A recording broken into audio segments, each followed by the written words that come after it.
Gang, you have heard me talk about the importance of life insurance. I don't know, it's just an unsexy topic. I get it, but it's so important. All you need to do is just go to our friends over at Policy Genius because you can get free quotes in minutes. Maybe as you're sliding into your back to school season, life insurance, estate planning, got to do those things. Yes, you do. Go do those things. Policy Genius makes it easy to compare quotes from over a dozen top insurers all in one place. And by comparing, you could save 50% or more on life insurance just by comparing those quotes at Policy Genius.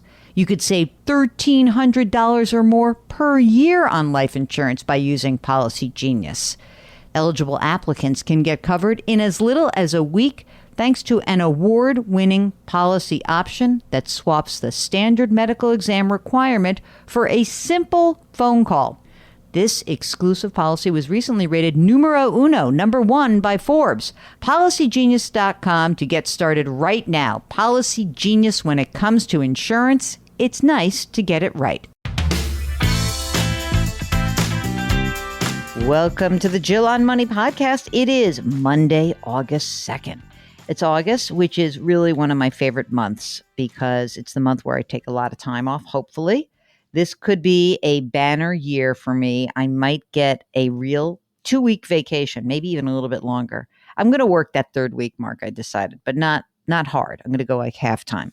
I'm so psyched. So we're going to put a whole bunch of episodes into the can so that you guys have a nice flow of podcasts. If you'd like to come on the show with us, just send an email, askjill@jillonmoney.com. Or if you're on the website, jillonmoney.com, we've got a contact button.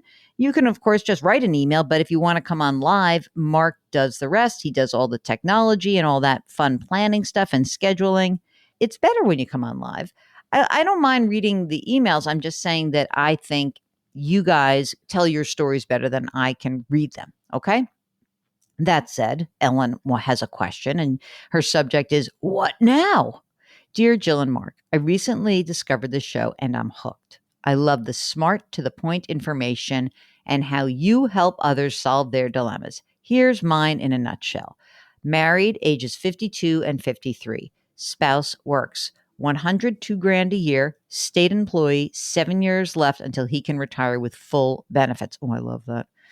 Oh, she lost her job with COVID closures. She was making $12,000 a year, but she says, I loved it and I miss it. That's a bummer. I'd like to volunteer in the same field. Here are assets.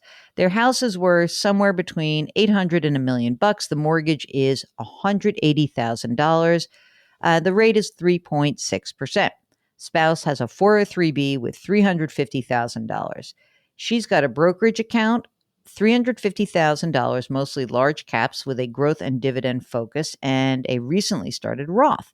Inheritance. This was a surprise. I thought it was a few $100,000. It's actually $1.25 million, also mostly in large caps. Relative's house to be sold will likely net $1.5 to $2.5 million. Oh my God. All right. House needs major work. We're mulling selling it or renting, but either way, the work needs to be done first. What's the best way to finance that? So I think you should definitely use the inheritance because, as you note, the cost basis at this was set about 6 months ago when her mother passed away. So yes, I would make this, the inheritance money should be where all of the cash needs come, that $100,000 that you need. The next thing I would do is I would set aside some of this money also to convert your husband's 403b. And then I wouldn't mind making it a more balanced account and selling whatever you need to sell. Again, the house stuff, the Roth conversion money, and then sell what you need to sell and buy index or bond ETFs to make it a more balanced account. She says, so there's a little twist here in the brokerage account and in the inherited assets, a sizable chunk of REIT stock, a total of $240,000 between the two. I'd like to hold on to it for sentimental reasons as the company was started by my father. It pays a nice dividend. You know, for sentimental purposes, I'd like you to not be overly allocated in this one REIT stock. Again, you want to keep it in your own account, fine. just make sure it is not more than 5% of your total invested assets. But if you want to keep it sentimental, keep it in the place where it has the lower cost basis and sell the rest. The other question is the relative's house. Best move with the cash from that? Do we wait until the sale to move using a 1031 exchange and keeping our house as a rental? Oh, no. That is such a pain in the ass. Don't do that. Keep the cash and use it as your total retirement planning asset base. And if you're feeling, and she writes, we're feeling a bit overwhelmed with all the moving parts, I think it's time to get an advisor. I would certainly be inclined with this. This is a big chunk of money at the end of the day, because, it starts off that, my spouse makes $102,000 a year and I lost my job. But now all of a sudden there's 350 grand, 700. Now there's 2 million, there's 4 million. It's like $4 million here. It's very confusing. So we're going to send you some names and you'll let us know what you think. Leslie is 67. Her husband's 81. We both worked as teachers. We're retired now with decent pensions. We're collecting Social Security. We have some money and some retirement accounts in the stock market, some fixed investments and cash savings. We own real estate and a retirement condo in the South. Our 2 kids are well employed. They don't need any money from us. We do not have and likely will not have grandchildren. Okay. We've got some individual equities as well. We have money in regular savings accounts that are earning bupkis. She didn't say bupkis. I said it. She said nothing. Where can I put money to earn more income? We've got plenty of money to live on, plenty of savings. We're fine financially. We have not noticed a change in our lifestyle. We can afford to do what we like. I feel like we've got too much money in cash and savings. It's not growing. It's not doing anything. Hey, Leslie, how about this? Even put a few bucks into cryptocurrency. I could afford to put more money in risky investments, but not really my thing. I'm not worried for the future. I feel like I'm wasting opportunities. What do you recommend? P.S. I know some people struggle, especially during this weird employment time and pandemic. I'm not complaining. We do donate to charity. Okay. Look, if you have extra money, okay, and you want to put it to use and you want to get real safe with it, then go to depositaccounts.com. You can look for higher yielding money markets, CDs. If you want to add a little bit of juice to your portfolio, sure, fine. But I have to say, there's a part of this that's, if everything's going well, why are we asking for trouble? So I don't want to be glib about this, but, if you want it to be safe, then go to depositaccounts.com. If you want to add a little juice to it, that's fine too. And if you want to do nothing, then give more of your money away. Here's Alan with a question about the pro rata rule with Roth conversions. The pro rata rule is an IRS rule that says what amount of your account is subject or not subject to taxes when you do the conversion from a traditional to a Roth. The rule says that you have to push all of your IRA money together to determine how much income tax you owe when you convert.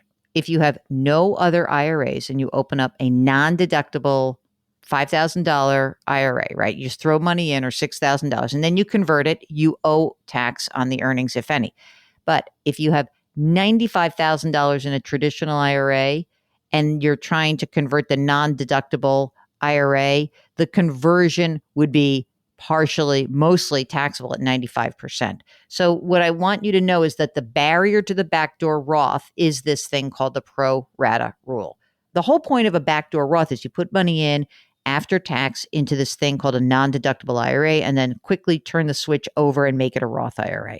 But if there's other IRA money outstanding that's pre-tax money, it screws it up. Okay? So how do you remove pre-tax money from the equation? The easiest way is if you're able to, you move it into your employer plans. So if you're still working, that's the easiest thing to do is you have an old IRA floating around, roll it into your 401k. All right. But if they don't allow that, you may want to hold off on the conversion. All right. Kelly says, I've got a question about retirement. I'm 60 years old. My husband is 58. We've got $1 million in savings, which includes an IRA, Roth IRAs, a SEP IRA, and a profit sharing that my husband has at work. We have $1 million in assets. This must be an additional that's paid off.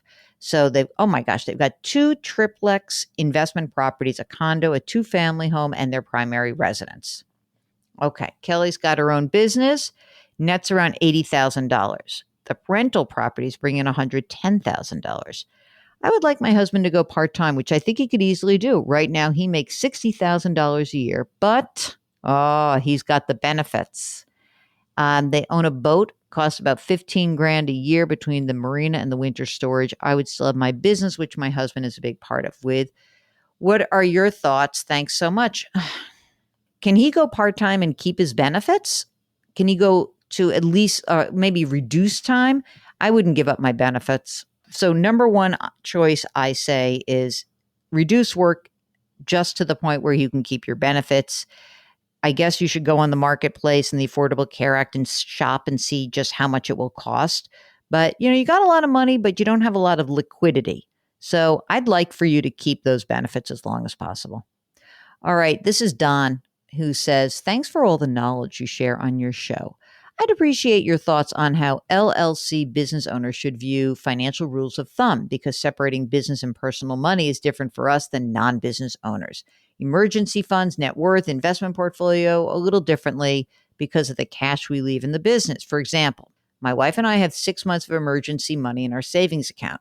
We also have a couple $100,000 in our agency. To me, that means we've got a lot more emergency cushion because it is easily accessible because of a simple draw.